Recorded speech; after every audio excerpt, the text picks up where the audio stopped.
Introducing myself, Cinema Suitcase. I am Kevin, your favorite co-host, and this is my fellow co-host Logan. Logan Sorrell. Logan Sorrell. You can find him on his appropriate handles.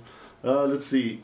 This is our first and only podcast. Basically, we're starting it because we enjoy film. We're both graduates from Lovers of film. Lovers of film, hands down. Series, foreign film, whatever you want to watch, we enjoy it. We are fans of cinema.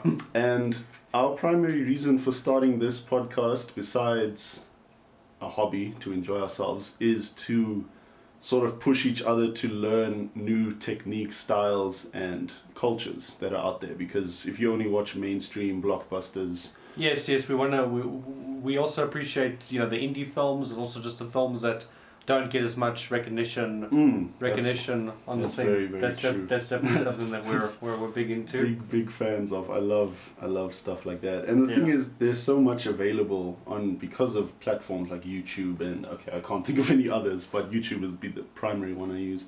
Anyway, this little video we're making as an introduction, mostly for you guys, because we want to give you some background on ourselves, so we don't have to do it every single time we do an episode.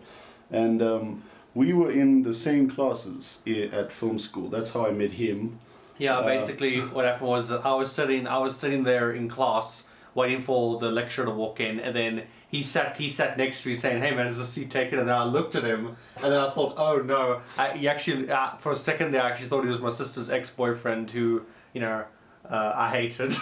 Not like him. She's not gonna like it when she hears me say that, but.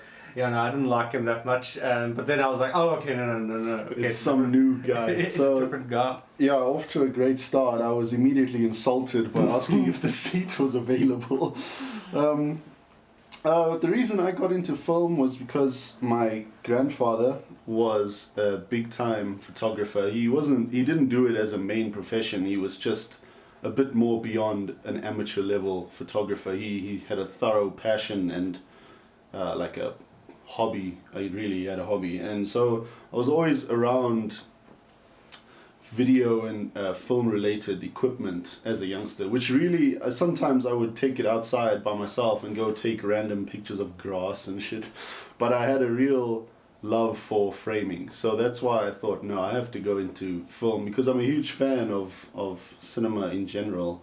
I'm a little bit on the chilled side, I'm not as judgmental as my cynical mate over here, but that's a good contrast to have. I'm the critical one. He's the more casual, laid back. There we go. I am more casual and relaxed, but it's good to have that, because two different points of view. No, don't. Two different ways to view a situation. Exactly, and the thing is, you sort of guide me. You don't force me, but you help me see mistakes for what they are, and I'm like, okay, you should actively work against them, while I'm more like, it was a mistake, let it go, no one died. Him and I we studied for 2 years at Fields College together, and we've worked on a few projects together. We did we've had plenty of short films, music videos, short documentaries. We've had to work with other but no, it was we've always had a fun time. Also, to give you an idea of like the roles that we usually do, his strength is more in cinematography, so he's always like our DOP for all of our projects, and then I'm more into directing and writing. No, that's true. He's such a talented writer. Those are my two. For me, I stick to basic structures, but you can push the envelope, and I can help you bring it to life, which is why we do so well together, dynamic duo. No, we do very well together. I don't know why I'm playing with this. I don't know, I just found it, I was like, okay, cool. Just play with it. I do that sometimes as well. Yeah, that's the thing. Okay, but to give you guys a background on me, my name is Logan Sorrell. I grew up admiring film from a very young age, because what happened with me was that when I was very young, my parents had DSTV. Well, obviously, for any international viewers, that's basically the TV cable network. Cable TV, cable network that we have here in South Africa. And my parents had it, but the thing is, they couldn't afford to obviously take care of me and pay for the cable subscription, so they had to cancel it. And then what my parents did was that month before the subscription got cancelled, they basically went and recorded a bunch of stuff for me. They recorded movies, obviously on VHS tapes back when VHS was still a thing. They recorded movies, cartoon episodes, a whole bunch of things, and then there was like a whole playlist of movies that I would just watch every day when I'd come home from school. And then it was like Terminator 2, Batman, Robin, the worst one. The old Batman movies like Iron Giant, Toy Story. There were just a lot of films that I enjoyed, and then from there I pretty much just got my passion for film, and I've always just been into film. Film's always just been something that I've been really, really passionate about. You know, and you know, I'm just really passionate, and me and him get along very well. We work very well together on set, and we've been close friends. You know, even after college is finished. No, that's actually true. A lot of people, you lose friends once you finish school, be it primary school, high school, most college, most of the class you never speak to them again. That's true. But him and I, we've stayed close for a lot of pretty much the entire time, which is great because not only do we work well together, but we, you know, work hard. Chill hard. We work hard together, and he's the tea drinker, I'm the coffee drinker. So we have a bit of a family feud here. I don't know why I keep taking my glasses off. It's because they're fogging up. Fogging up. Like I said again, two different ways to view a situation. The cynical coffee drinker, the chillax tea drinker. I'm essentially the stoner equivalent, but I don't smoke. And it's great to have that yin and yang. Energy.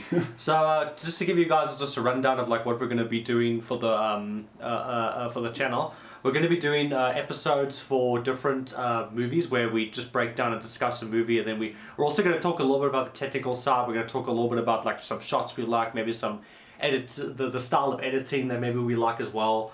And then we've got a bunch of different series planned. We got like sometimes we'll do episodes where we just do individual movies, and other times it'll be like a franchise or like a series of films or whatever. Oh yeah, so if there's a group of movies that are very similar together, like say Terminator 1 and 2, we'll do those as individuals, but the rest of the franchise will sort of pool together because they're not really that depth. Yeah, we have much depth. Yeah, we have a very fun plan where we're going to do 2 individual episodes for those movies, and then the sequels we're just going to do a whole episode and just talk about all everything together, the disasters that they and the creative choices. The creative choices that they made. So definitely. I hope you guys stick around. You know, hopefully. We're just 2 guys who just love to talk about movies and talk about film. And we hope that you'll enjoy our content, and that you know, that if there's any film lovers out there, that they'll appreciate this channel, and we can all just have a great time and great time and discussion about the films and the movies that we like. So thanks, guys. Cool. Before we go, I want to actually add.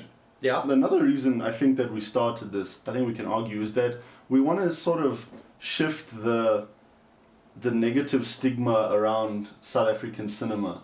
There's a lot of filmmakers in our country that don't watch South African cinema, and yet there is a lot of mainstream appeal to them. Okay, maybe not mainstream, but the mainstream quality. Because the problem is the majority of them are just Afrikaans rom-coms. Basically, that's the problem with the films in our countries. That a lot of them are very safe. They're very like by the very book. Safe and marketable. But you get some really good South African cinema films.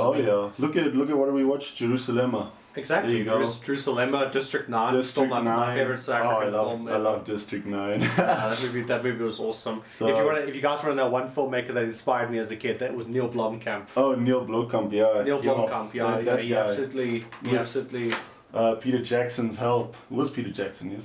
Yeah, Peter Jackson helped produce it, and then obviously like Christopher Nolan for the Batman trilogy. Yeah, that's that what was he's the known thing. For. Just to get heads up, guys, I'm a massive comic book nerd. I'm the like. Oh yeah, you a geek. Yeah, total nerd for the comic books and for the movies and stuff, and like those movies really inspired me. But actually, I didn't know that when you just told us your sort of backstory, I didn't know that you had basically a backlog of movies that were recorded by your parents. That's what sort of got you hooked. I didn't know that about you. Yeah, basically, my parents had a whole bunch of videotapes, movies, tapes, and everything. But obviously, back when VHS was still the mainstream, because I think when I was a kid, DVD was entry level. It was just introduced, but it wasn't like mainstream. It wasn't common yet. No, for sure. So most people use VHS tapes, and I had a playlist of movies I mean, Terminator 2, Iron Giant, Toy Story, the Batman movies, the Superman movies. Well, my dad also had a lot of R-rated movies that I wasn't allowed to watch, but I always wanted to. Like I remember he had RoboCop, and I remember he also had Akira, the VHS tape. And but it wasn't like taped VHS, because most of them were just tapes. You know, because back in the day, if you know, the younger viewers who don't know, you could just go buy like a box of VHS tapes, like empty tapes, and then you just record whatever movies you wanted or whatever TV shows you wanted. And then obviously there were those types of tapes, and there were obviously the tapes with the movies on it that you could obviously buy, you know, for physical collectors. And my dad actually had the proper like official VHS tape for Akira, and it had like the cool slip cover when he took the thing out, and I looked at the back of it, and it looked so gory and violent, and I was just like, wow, this is like a very Hold on a second. Oh yeah, he actually has a VHS tape, but yeah, basically what happened was that and then I saw it and I was like, oh, I want to watch this. Can I watch this? And it's like, no, not until you are much older. And I'm like, oh. And then I think like about 2 years ago is when I finally, about a year or two ago is when I finally got to watch it, because obviously now I'm an adult man, so I can finally watch it. And no, it was amazing. It's one of my favorite films, and definitely one we're going to be doing an episode on. This man over here doesn't watch as much anime, so I'm introduced. No, okay, yeah, that's actually true. I'm not a huge anime. I mean, I'm not a huge anime guy either. I prefer the Japanimation era of filmmaking.